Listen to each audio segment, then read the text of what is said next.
faci strâng tot puțin, da. Ne trebuie strâng și aaa, te-a foame aici.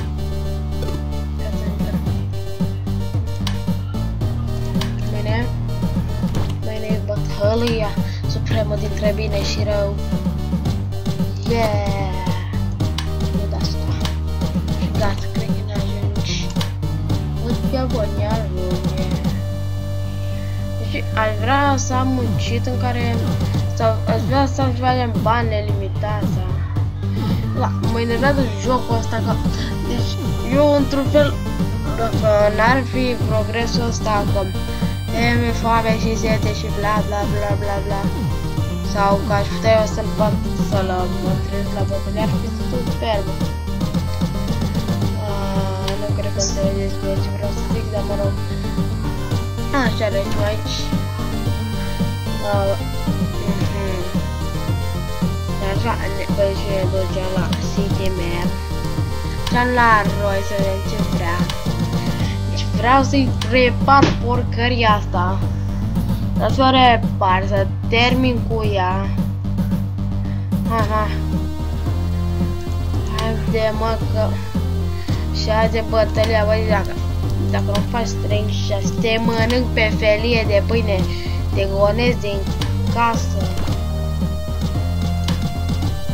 Vorbesc cu asta. Eu vorbesc cu developerii de jocul ăsta. Nu e mișto, mă, dar îmi place să sugerez developerilor să scoată porcăria asta. Deci în fiecare zi te antrenezi și te duce pe râpă tot progresul din cauza. Mă întreb dacă mi-a rămas să-l văd. Ia mă, dă-i odată una cu mele. Mă, dă tu mie combo mare. Dă tu mie combo mare. Deci e combo ăsta. 40, mă, te-am luat pe felie de pâine. Bă, eu te mănânc. Eu nu cred că mai ajunge asta în dată. Dar dacă nu-mi dă tactica barelului. Vreau că eu n-am prea multă stamina. Nu mai trebuie să mai dau decât top lovitură. Dai o fucking lovitură.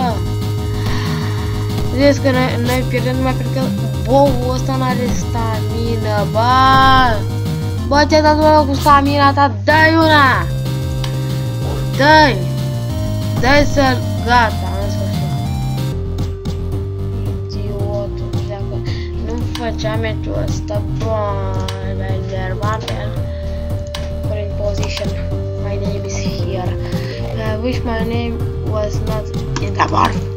By silver. Silver sparring fucking right. Silver by silver mă duc să dorm, bă, și când tu ai ăla.